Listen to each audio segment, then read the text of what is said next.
Today, we will discuss Glide and OpenGL. Both Glide and OpenGL are intended to facilitate the rendering of 3D visuals on computer screens.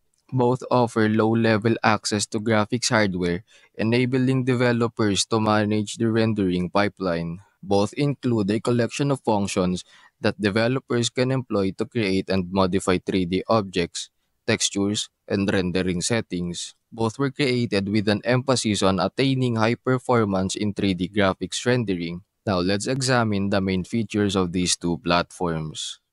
Glide was an exclusive 3D graphics API created by 3DFX Interactive mainly for their Voodoo graphics cards. It was common in the late 1990s, providing high quality 3D rendering for that period.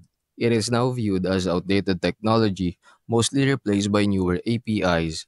It was an API with a low level that was very near to the hardware. Exclusive to 3DFX, older technology restricted to 3DFX equipment. OpenGL, or also known as Open Graphics Library, is a multilingual, multi-platform API used for rendering both 2D and 3D vector graphics.